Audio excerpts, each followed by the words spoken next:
Bonjour à toutes et à tous, j'espère que vous allez bien. On se retrouve dans la vidéo 2 sur les fondamentaux en trading. Donc n'hésitez pas vraiment à aller voir la première vidéo que j'ai faite pour avoir les bases en trading. Et aujourd'hui, on continue, ok? On va un peu approfondir toutes nos bases sur les fondamentaux, ok? Très bien. Donc alors, qu'est-ce qu'un long sur le marché? Ok, un long, c'est tout simplement le fait de parier à la hausse qu'un actif, ok, peu importe lequel, il va monter, ok, en espérant que vous, après, s'il monte, vous gagnez, ok, donc c'est ça un long tout simplement. Donc, imaginons que voilà, le 16 mars, ok, on va dire que vous achetez 10 actions Apple, ok, à 150 dollars, et un mois après, vous revendez ces 10 actions Apple à 170 dollars, ok, là, si vous prenez la différence entre les deux prix, vous avez fait 20 dollars de profit. Ok, mais comme vous avez acheté 10 actions, vous multipliez votre profit sur les 10 actions et donc vous avez fait 200 dollars de profit. Et c'est ça un long. Ok, vous avez acheté, puis vous avez vendu. Ok, et donc un long en fait est décomposé globalement en trois choses. Ok, premièrement, vous avez votre zone d'achat, ok, votre zone d'entrée. Ok, c'est à partir du moment où vous allez rentrer dans votre trade. Ok, qui se trouve à ce niveau-là. C'est la ligne grise que vous pouvez voir à ce niveau-là. Ok, et maintenant il y a deux choses possibles. Ok, vous avez de 1 votre SL, ce qu'on appelle le stop loss, okay, qui correspond à la zone de perte. Et si votre stop loss s'avère être touché pile à ce niveau-là, ok, vous êtes sorti du marché en perte. Okay. Et inversement, vous avez le take profit, okay, le TP. Donc vous avez toute votre zone de gain, okay, qui se trouve à ce niveau-là. Donc le prix, par exemple, vous êtes déclenché à ce niveau-là et il commence à monter petit à petit et il monte jusqu'à ici.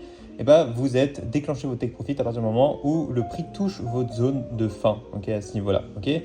Et ça, c'est ce qu'on appelle un long sur le marché. Et inversement, vous avez aussi les shorts. Okay. Donc qu'est-ce que c'est que le short? C'est tout simplement le fait de parier à la baisse. Okay. Et si l'actif baisse, vous rachetez votre position plus bas et vous gagnez la différence. Okay. Donc c'est assez contre-intuitif, hein, parce qu'en réalité, sur le marché, dans la vraie vie, vous ne pouvez pas vendre quelque chose que vous n'avez pas. Okay. Si vous ne pouvez pas vendre une pomme si vous ne l'avez pas, alors que sur le marché, c'est possible. Et comment est-ce que ça se fait? En fait, le short se décompose globalement en 6 étapes. Premièrement, en fait, vous allez tout simplement emprunter des actions, ok. Par exemple, si vous allez sur le marché des actions, ok, vous allez emprunter des actions à qui? À votre broker, ok, très bien. Votre broker va vous faire un prêt d'actions. Magnifique. Donc, vous avez désormais des actions, ok, que vous n'avez pas à la base. Ensuite, vous allez faire un short sur le marché, ok. Vous allez vendre au prix actuel ces actions-là et en espérant que le prix baisse, ok. Donc, si le prix baisse, qu'est-ce qui se passe et qui va toucher votre take profit, ok, vous allez racheter à moins cher. Ok, à partir de ce moment-là, vous rendez les actions en fait, que vous avez empruntées à votre broker. Ok, et bien évidemment, votre broker, comme il vous avez fait un prêt, vous allez devoir lui rendre aussi des intérêts avec. Ok, et ensuite, vous gagnez tout simplement la différence. Ok. Et à vrai dire, ok, en fait, qu'est-ce que c'est qu'un short? Cette phrase-là résume un petit peu ce que c'est que le short. En fait, c'est vendre quelque chose que tu ne possèdes pas pour ensuite le racheter à moins cher. Ok. Et pareil, en fait, le short est décomposé en trois parties. Vous avez votre zone de vente, votre zone d'entrée qui se trouve à ce niveau-là, ok, la ligne grise à ce niveau-là. Très bien. Vous avez votre stop loss, ok, ce qu'on a vu, pareil, la même chose que pour le long. Ok, donc vous avez votre zone de perte à ce niveau-là. Et si le prix vient toucher la fin de vos stop loss, vous vous faites liquider sur le marché. Ok, et inversement, vous avez aussi toute votre zone de gain. Et vous avez à la fin le take profit. Et donc si vous touchez le take profit, vous avez bien compris en fait que vous rachetez à moins cher en fait, tout simplement. Ok. Maintenant, il y a quelque chose de vraiment important à comprendre, ok, entre le long et le short, c'est les ordres. Ok. Donc qu'est-ce que c'est qu'un ordre? Ok. Imaginons que par exemple il y a 10 ordres acheteurs sur le marché. Ok. Donc il y a 10 personnes qui font un long sur l'euro USD. Qu'est-ce qui se passe? En fait, ils vont acheter l'euro. Et en fait, ils vont racheter l'euro et short l'USD. Ok, donc en fait, ils vont juste acheter de l'euro USD. Ok, c'est la paire comme ça que ça fonctionne. C'est une paire euro USD. Vous comprenez bien que s'il y a 10 ordres d'acheteurs, ok, d'un côté, il faut qu'au même moment, en fait, pour pouvoir passer cette fameuse transaction, il faut qu'au même moment, il y a 10 short vendeurs. Ok, parce que pour qu'il y ait un acheteur, il faut qu'il y ait un vendeur. Ok, donc si vous avez 10 ordres acheteurs, à un moment précis, il faut qu'au même moment derrière vous avez 10 ordres vendeurs, ok. Et c'est pour cela qu'il y a le principe de la transaction, ok. Pour qu'il y ait un acheteur, il faut qu'il y ait un vendeur. Si vous voulez vendre une pomme, il faut quelqu'un qui vous rachète la pomme au même moment, ok. Et donc ça, c'est ce principe qui est très important, les ordres, ok, parce que pas tout le monde comprend ça en fait. À partir du moment où par exemple pour le long, vous faites des achats, vous avez des ordres d'achat injectés. Mais ça veut dire qu'au même moment, vous avez bien compris qu'il y a des ordres de vente qui sont libérés. Ok. Et si vous avez touché votre take profit à ce niveau-là, vous vendez votre position. Ok. Vous avez des ordres de vente libérés. Mais c'est-à-dire qu'au même moment, ok, à ce niveau-là, pile, eh ben, il y a des ordres d'achat injectés. Sinon, vous ne pourrez pas vendre. Parce que si vous voulez vendre vos positions mais il n'y a pas d'acheteur, vous pouvez tout simplement pas vendre. Maintenant, le marché est extrêmement liquide. Je vous rappelle qu'il y a 7000 milliards de transactions sur le Forex tous les jours. De volume. Donc, c'est juste gigantesque. Et inversement pour un short. Donc, si vous voulez vendre à ce niveau-là, vous avez bien évidemment vos ordres de vente injectés, mais ça veut dire que derrière, il y a des ordres d'achat libérés. Et si par exemple le prix va dans vos zones de gamme, et ensuite vous va dans vos zones de perte et vous faites SL, stop loss, c'est-à-dire qu'à ce moment-là, vous rachetez en fait votre position, à plus cher. Donc, vous avez fait une perte, mais ça veut dire qu'au même moment, pour qu'il y ait transaction possible, pour que vous puissiez acheter vos achats, ça veut dire qu'il y a des ventes injectées puis à ce moment-là. Et c'est la même chose dans le take profit. Très bien. Donc ça, c'est la notion des ordres qui est très très important à comprendre. Maintenant, qu'est-ce que c'est que le RR? C'est quoi le risk reward, le risk ratio? C'est tout simplement en fait un rapport entre ce que tu es prêt à perdre et ce que tu espères gagner sur un trade. Je vais vous donner un exemple après, ne vous inquiétez pas. Maintenant, la formule elle est assez simple, c'est tout simplement votre gain potentiel divisé par votre perte potentielle. Donc voici un exemple. Imaginons que vous avez un RR de 1 pour 3. Qu'est-ce que ça veut dire? Ça veut dire que si toi tu risques 1000 dollars, en fait, tu vas risquer ces 1000 dollars pour gagner derrière 3000 dollars. C'est un 1 pour 3, donc là 1000 pour 3000. Vous savez tout simplement 1 fois 3, un multiplicateur. Et ce qui est assez magnifique en fait dans les risk reward, le risk ratio, c'est que si vous avez un RR de 1 pour 1, donc vous risquez 1 pour gagner 1, ça veut dire qu'à partir du moment où vous avez au-delà de 50% de réussite, donc imaginons 51% de réussite, vous êtes profitable sur les marchés. Ça c'est incroyable. Maintenant, vous pouvez avoir des RR de 1 pour 2. C'est-à-dire qu'à ce moment-là, si vous dépassez les 34% de taux de réussite, vous êtes profitable sur le marché. Et ça c'est incroyable. La même chose pour un RR de 1 pour 3, il suffit que vous ayez plus que 25%, donc 26%, 27% de taux de réussite et vous êtes profitable. Et la même chose pour un RR de 1 pour 5, ça veut dire qu'il faut que vous ayez au-delà de 17% de taux de réussite. Et ça, c'est assez magnifique, parce que risquer du 1 pour 1, c'est un peu du casino, c'est un peu du gambling. Et c'est pas un très bon risque ratio, de perdre 1 pour gagner 1, c'est pas assez bon. Alors que là, imaginez, vous risquez 1 pour gagner x5, et ça, c'est extrêmement incroyable. Ça veut dire qu'en fait, vous n'êtes pas forcément obligé, vous devez seulement une fois sur 5, donc à peu près 20% des cas, vous devez tout simplement être profitable et faire un TP. Ça, c'est assez exceptionnel. Donc, je vais vous montrer à quoi ça ressemble en fait des RR visuellement sur les graphiques. C'est très simple à comprendre. Très bien, donc on se retrouve directement sur les graphiques. Donc là avec Nvidia.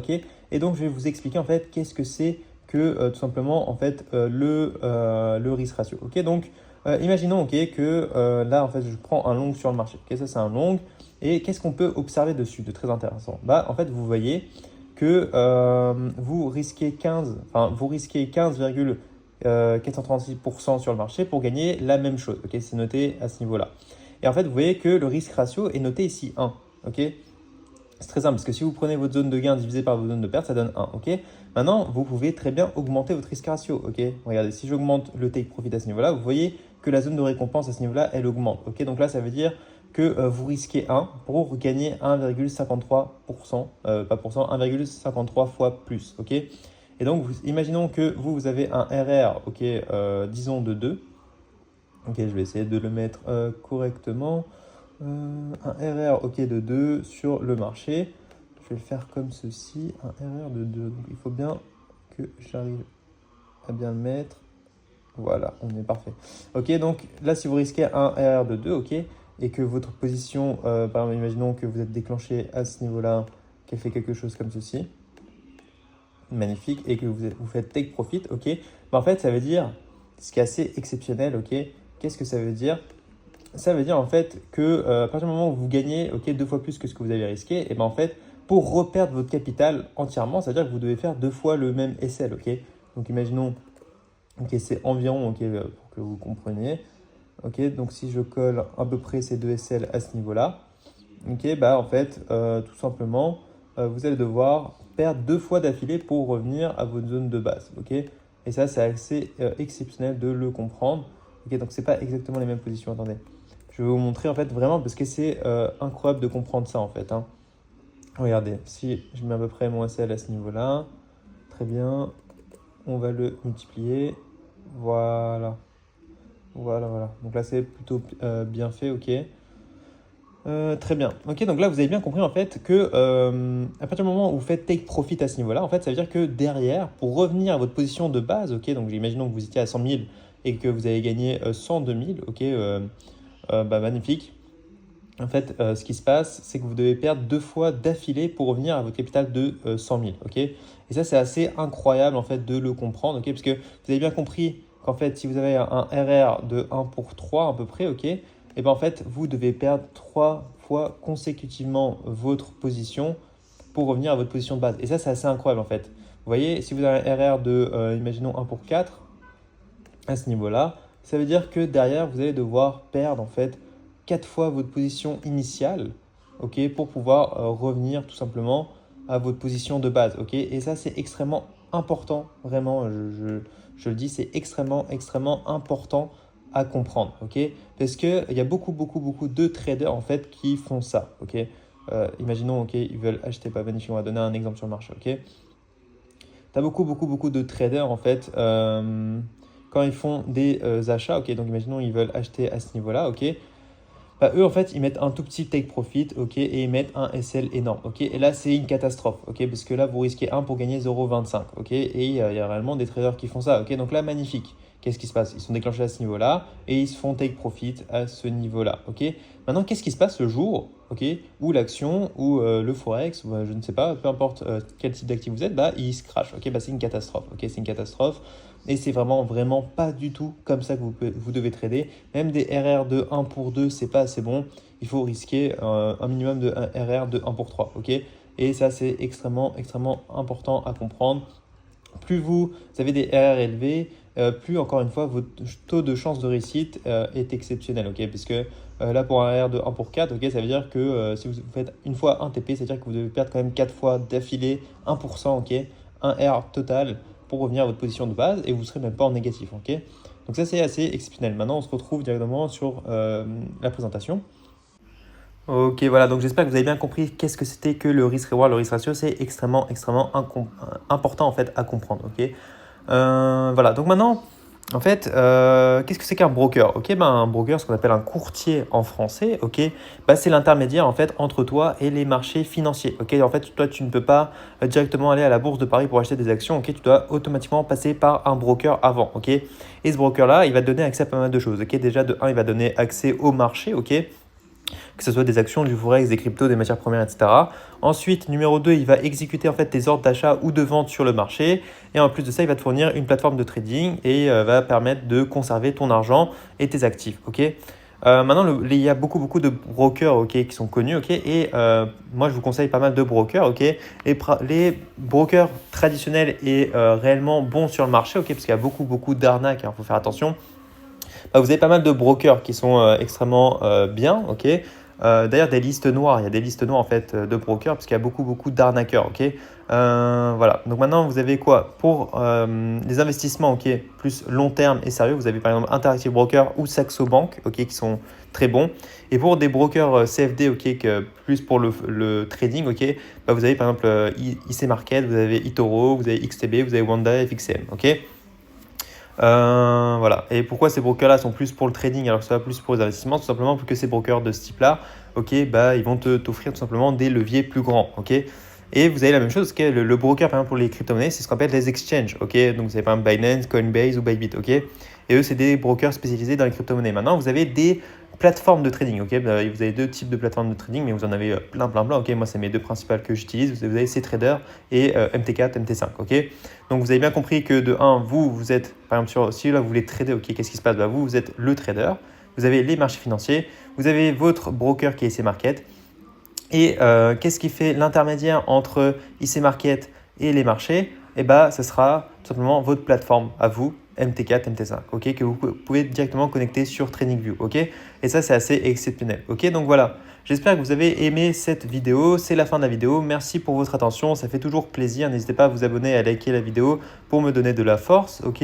Et on se retrouve directement pour la prochaine vidéo. Au revoir.